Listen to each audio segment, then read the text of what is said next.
Okay, this is Unhappy King Charles, the winter of 1642. The housekeeping segment of the game, in which Parliament grabbed, I believe, this space. The Royalists grabbed that one, and then we had one converted space. Hopton's force, sitting here in Barnstaple, ended up gaining that just by being there. I don't think there's anything else that's flipping over or changing it to check things. But this can't change because it's under siege. These were already held. So there we are with that. Now, we hit the political control marker here. That's what phase we're in, actually, at this point. And now we have to worry about isolation. And for one thing, this piece is gone. It's unable to support itself. And that's a very hard piece to try to save. I couldn't see an easy way to do so, actually, even though I made some actions to try. Let's move on from there and take a look at if there are any others. Because, you know, we have over here, we have Fairfax sitting all by himself here. So if there was something that was kind of unconnected, he might be in trouble because he's surrounded. Over here is surrounded, but there's really not much in the north for them. I don't think there's anywhere where the Royalists are in trouble. They at least have this connection, and then they have down here.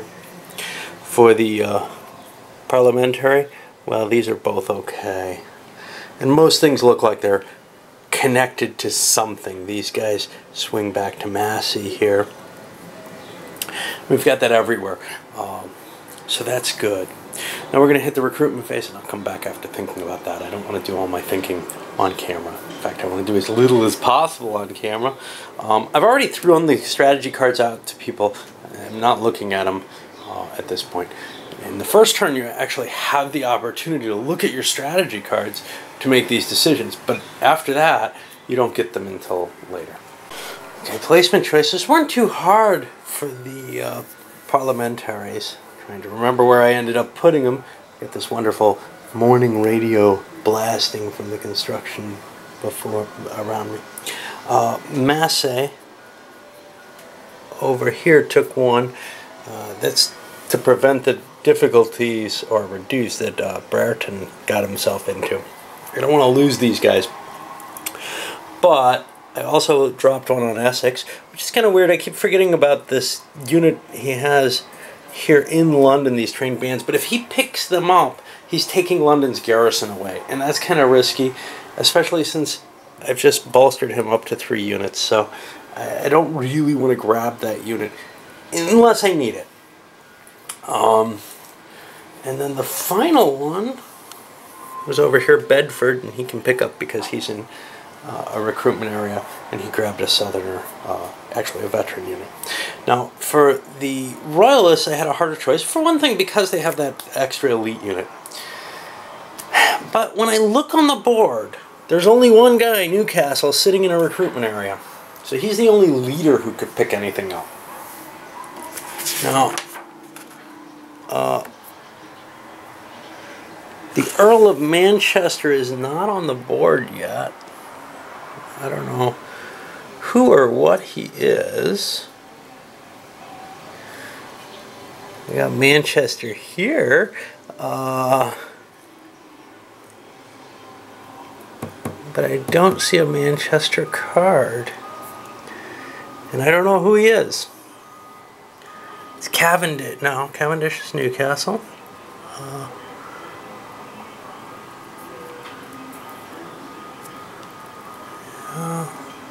Well, I don't know. I'm trying to look at this damn... Oh, Manchester's over here, yeah.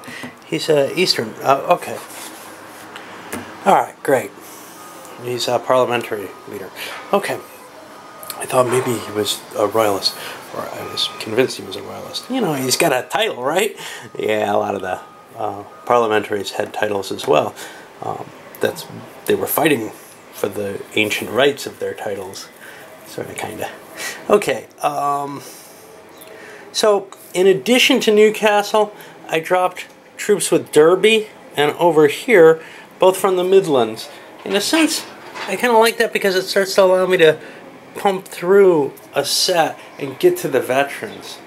Of course, That also means that you've got that whole that whole territory and region, its troops at risk. And if they get knocked out, well, you might not have anything left to recruit from that region. Risks in both directions. Okay. Now I hand out the cards, and then the royalist has to choose who goes first. We'll start. Charles opens up by attacking Lord Fairfax, and Fairfax was unable to withdraw. So, again, red stands for Parliament. Let's take a look at what our numbers are here. Fairfax only has 1 unit, and his leadership is 1. Charles, on the other hand, has 4 points of units and 2 more. So Charles is a 6, Fairfax is a 2, Charles is at +4. Now, even if I had a combat card and I have a royalist one, I would be kind of loath to use it here because this is probably just a lost cause battle. So it's +4 for the white royalists. 10, they get a +5 total. Now this is huge. They've just won themselves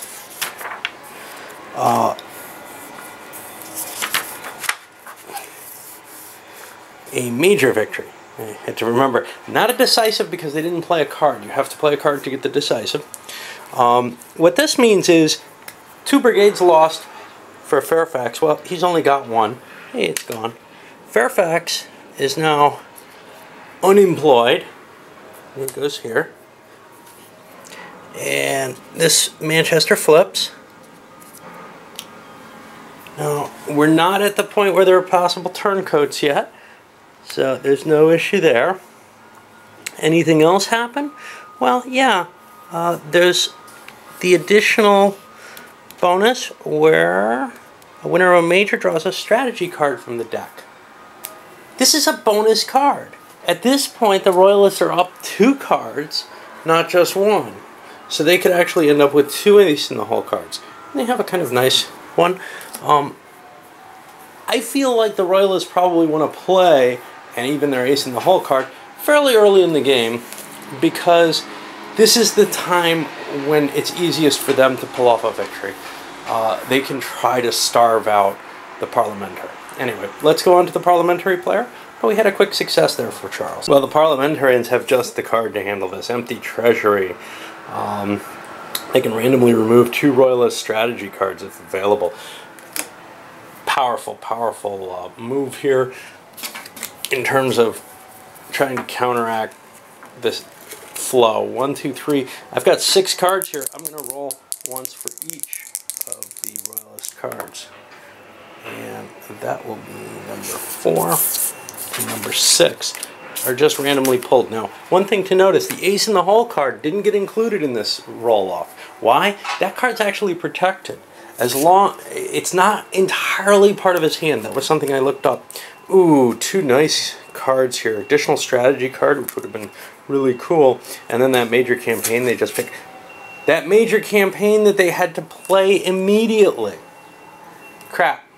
Okay, I cheated. I've got to pull that in and nest that inside the last action. So I've got to play this card if I want to use it. And I get 3 generals or local notables. I'm going to have to kill another royalist card in a moment. But I want to activate my leaders. Now these are done in succession. So what I'm going to do is I'm going to pull King Charles over to here. 1. He's going to pick this extra unit up.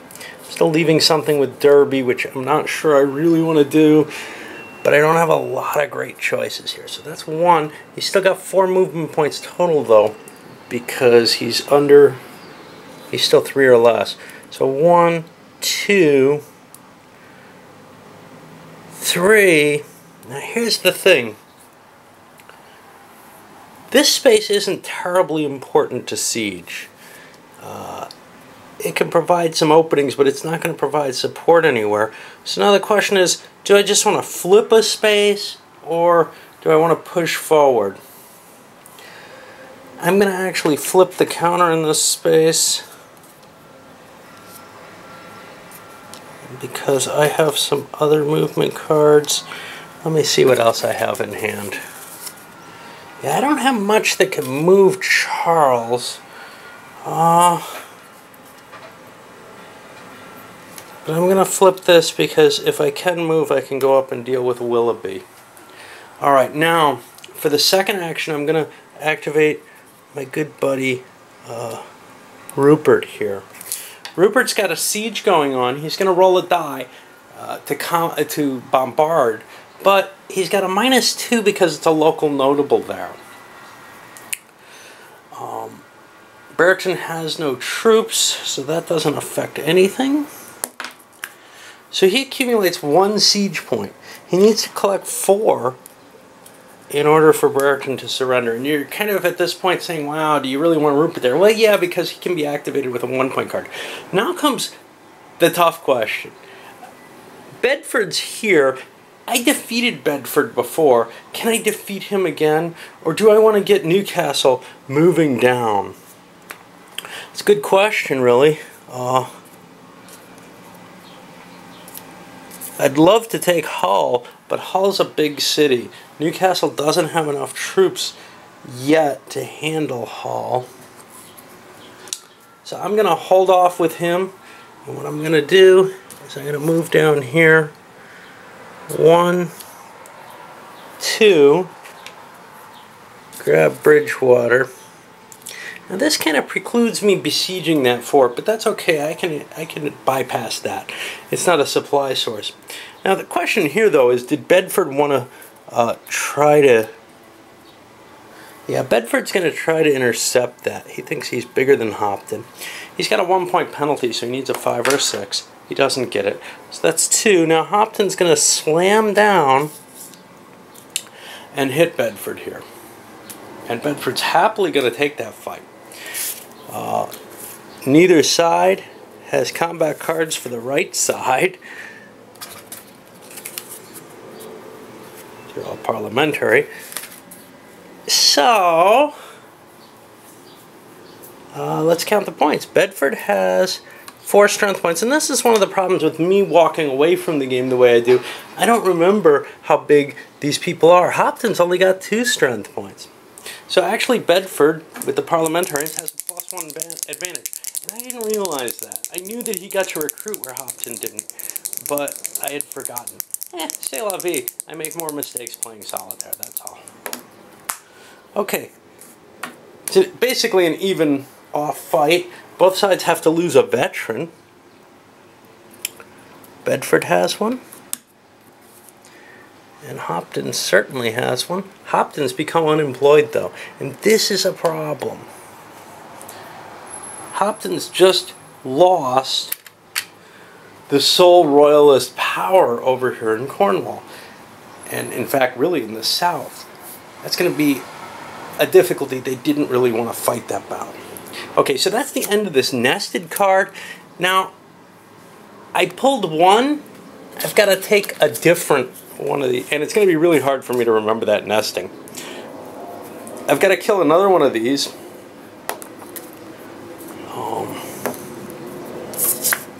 It's their core card.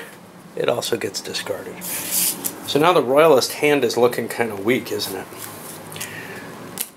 In fact, it is the royalist player's turn. I've got to decide what to do. Okay, so looking at the plays that I started, Grandy card was played, dropped another strength point down over on Newcastle. I'm trying to decide with the Royalists. They have an ace in the hole card. It's a 3-point card. 3-point cards are very valuable. They can move a big army. You kind of want to keep them saved. But saving it because of the rest of my hand is just these damn parliamentary events. Means I'm doing nothing else this turn. I'm just, you know, that's why I grabbed a replacement, and I'll maybe do some local notable actions or grab some pips or something. For the parliamentary, they have tons of stuff they want to do. They played a 1-point card to activate Waller. They're going to move up 1, 2, 3, 4. Now this puts them in a little bit of a risk of a possible desertion, which would suck because that's Waller's only unit. But on the advantage, if they don't get the bad die roll for that, they're going, and that's in terms of which desertion happens first. Normally they'd have no chance of losing on this one, I think. Let's see what the desertion. Yeah, this would put us down to number 4 in the order. So there's a very good chance that one of these others would take place first. But there's no real way of telling. But this will convert automatically to him, so he doesn't have to spend a moving point to it. And it's a recruitment zone for the parliamentarians, so he can start building troops up. His big problem has been he's got no troops with him, so he has to move to where he can get them. He's a good leader. On the other hand, he could have just walked over and grabbed Bedford, but I'd rather start sieging some of these little these cities here and get control of the south. Right now there's nothing in the south to maintain control. In fact, I could probably fix the whole issue by, instead of moving this way, I could have grabbed Salisbury. But I do want to grab these troops, and you know, Bedford can grab these 2 spaces and do the same effect as that. So I'm fine with what I've got right now. That gives me more solid control in the south. Okay, let's play out the rest of the turn. Well, the Royalists have played a couple of event cards to expand their influence, I believe, down here in the Midlands. Meanwhile, the parliamentaries have been playing cards for Willoughby, retaking or taking these areas up here, or locations. What does this all come down to? Well, now the Royalists have their whole card only, and the parliamentaries have a couple of cards. Their core card and a card they'd like to keep. It allows you to shift troops very easily. Of course, they're holding this 2-point card in their hand. They could throw that core card and do something. What kind of something? Well, Plymouth they're not going to be able to take, but Essex could go and start a siege. He could probably take Reading on 2 cards, one to get there and one to roll the die. He's not going to be able to take Oxford that easily. So what to do? And activating Waller, which would be intriguing, I could flip this and go move to Reading, but then I would have a disadvantage there. Could I activate Essex? Yeah. He could grab an extra troop. Right now he could go 1, 2, 3, 4 and go meet Charles. Alternatively, he could grab those Londoners and move 1, 2, 3, gain a space, and position himself more to face Charles. Neither of those seems terribly valuable to me, though. So it's kind of like, well, okay, I've got 2 cards. I could go face Charles, I could deal with him, but I might lose, and then London would be empty, and that wouldn't be good. So I don't have a great option with these cards. I'm going to throw this really cool card because I don't want to throw my 2-point hole card that I kind of like as well. And what am I going to do with it? Well, I'm going to pick up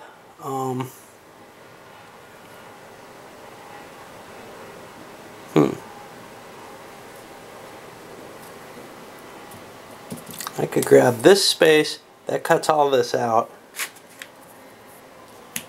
and that'll get a lot of the Royalists out of my hair.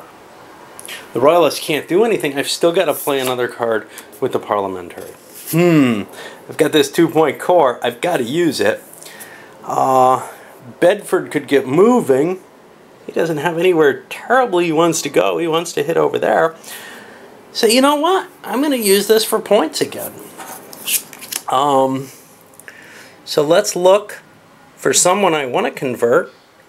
And frankly, these areas look as good as anything. I can do them out of Massey. I'll just flip them. They're no longer Royalists now. And that's the end of my card play. I'm going to hold my whole card as well. We go to the blockade phase. Well, nobody's declared a blockade yet, so that can't happen. And then we go to desertion, and our desertion number, notice our recruitment was 3 this turn. We had a lot. Our desertion number is going to be 2, and we don't know where we start because we're playing with that option. I'm not sure I like the options. This one adds a little randomness, which is cool. I like randomness in a game. but there's some sense to the ordering that's put in the basic game that I kind of like. Well, one, okay, so we start with regional generals outside their region. And that's one of the big things, is you pay a real penalty for trying to move outside your region. I don't have any of them. Armies with more than 3 brigades. I don't think I have any of them. Armies in an area adjacent to an enemy. Okay. I'm just checking. I don't see any of those. Armies with an enemy PC marker. Well, we have that. Waller. Oh, crap. This is what I wanted to, you know, this was the one thing I didn't want to have happen. Now, these aren't destroyed permanently, and I've got to keep track of numbers. He's taken 1, and Waller's no longer employed, which is kind of a sucky thing. And now, who else do I have? Well, Charles is okay, but Rupert is not. He's sitting with an enemy PC marker, so I've got to remove something from Rupes, and he'll lose a Western. So now they're both at 1. They're going to take 1 more each, and now we're at pick your loss where you want. Yeah. That's always tough for me. I'm going to take it from one of my regionals. They're kind of a pain in the butt, and it doesn't really help them. It increases how many hits you got to get against them, which might, but Massey over here doesn't have a lot to defend them. Well, actually either one kind of is interesting. Bedford's got 2 units. That's not enough to siege Plymouth. Alright, I'm going to take a loss on Essex. And I'm going to take it on my Midland stuff because that's less accessible to me right now. I think I've lost the North already.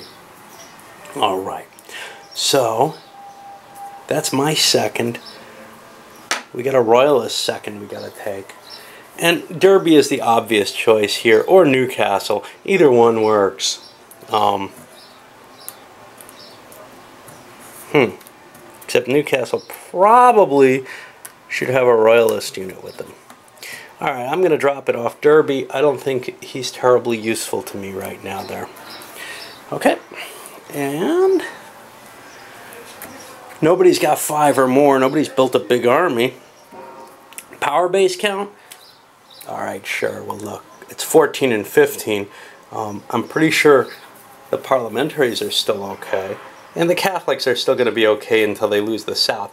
Let's take a look at what it's going to be like. 1, 2, 3, 4, 5, 6, 7, 8, 9, 10, 11, 12, 13, 14. Okay, so they're fine with just the North in terms of surviving this war. And we know that the parliamentaries are okay. 1, 2, 3, 4, 5, 6, 7, 8, 9, 10, 11, 12, 13, 14. They're okay just here in what they have. And they're going to have a lot more freedom down here where they can grow without being restricted in a way that the Royalists are not. And now we're at the end of the turn. We push this forward. We'll be getting some reinforcements. Both parliamentaries. Up this goes. I spent a lot of time on this one, didn't I?